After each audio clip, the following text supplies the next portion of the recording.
और morning prime में आगे बढ़ते हैं। असम में होम मिनिस्टर अमित शाह से न्यूज 18 इंडिया ने खास बातचीत की। अमित शाह ने कहा कि पीएम मोदी की वजह से असम में शांति और स्थिरता आ पाई है और अब असम विकास की राह पर चल पड़ा है।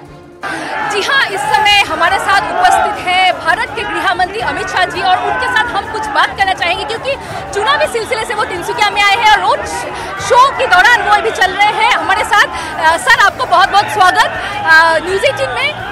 पहले आपसे पूछना चाहेंगे कैसा लग रहा है, जैसे सर्बानंद सोनोवाल के लिए प्रचार करने के लिए आप तिनसुकिया में आए हैं, कैसा लग रहा है आज आसाम में आके? देखिए, बहुत अच्छा लग रहा है और आसाम में जिस प्रकार का परिवर्तन नरेंद्र मोदी जी ने किया है इसका बहुत ह्यूज समर्थन, बड़ी मात्रा में समर्थन आज तिनसुकिया, डिब्रूगढ़ जैसे इंटीरियर जिलों में भी मिल रहा है। ये हमारे लिए बहुत आनंद की बात है।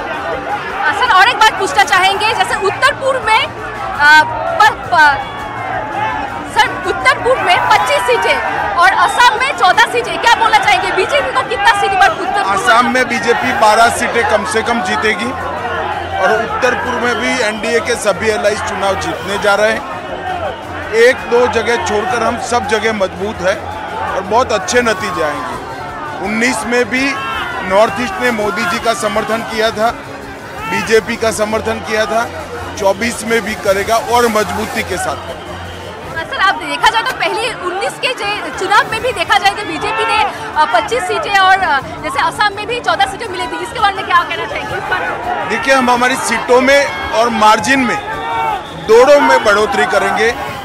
मोदी जी को देश भर में जहां जहां गए वहां समर्थन मिला है और जन का सैलाब ऐसा ही दिखाई पड़ रहा है सभी। सर, और एक बात, जैसे इस बार असम के लोगों के लिए, पूरे उत्तर पूर्वांचल के लोगों के लिए क्या अच्छी खबर है, मतलब आपके क्या लाएंगे इस बार? देखिए, सारे जितने भी डिस्प्यूट्स थे लगभग रिजॉल्व हो चुके हैं। 10 से ज्यादा समझौते कर उत्तर पूर्व में शांति की गई है। इतना ही नहीं, रेल हो, विमान कनेक्टिविटी हो या फिर रोड की कनेक्टिविटी, मोदी जी ने आगे बढ़ा है। बहुत सारे सेंट्रल इंस्टीट्यूशन यहाँ पर आए हैं और अब इंडस्ट्री भी आ रही है। तो पूरा उत्तर पूर्व नॉर्थ ईस्ट विकास के लिए मेन स्ट्रीम भारत जैसा हो रहा है। विकास तो बहुत हो चुका है सर, अभी असम में जैसे देखा जा रहा है, तो आप विकास के बारे में क्या बोलना चाहेंगे? मैंने कहा ना कि हर कोने से, चाहे इरिगेशन हो, चाहे बाढ़ नियंत्रण हो, चाहे रोड बनाना हो, रेल नेटवर्क बनाना हो या एयरलाइन कनेक्टिविटी हो, हर दृष्टि से नरेंद्र मोदी सरकार ने यहाँ पर बहुत अच्छा परफॉर्म किया है। पीएम स्वयं नॉर्थ ईस्ट आए, कभी इसको इतनी तवज्जो नहीं दी गई। सर, मोदी जी ने बोला है कि 400 सीटें, इस बार मोदी का गारंटी और हेमंत जी क्या बोलना चाहेंगे? मोदी जी ने 2047 में विकसित भारत का गारंटी लिया है, सुरक्षित भारत की गारंटी दी है और समृद्ध भारत की गारंटी दी है। मुझे विश्वास है इसके लिए हम बहुत मजबूती से काम करेंगे और आगे पर मोदी जी ने जो संकल्प रखा है, देश की जनता इसको पूरा करेगी।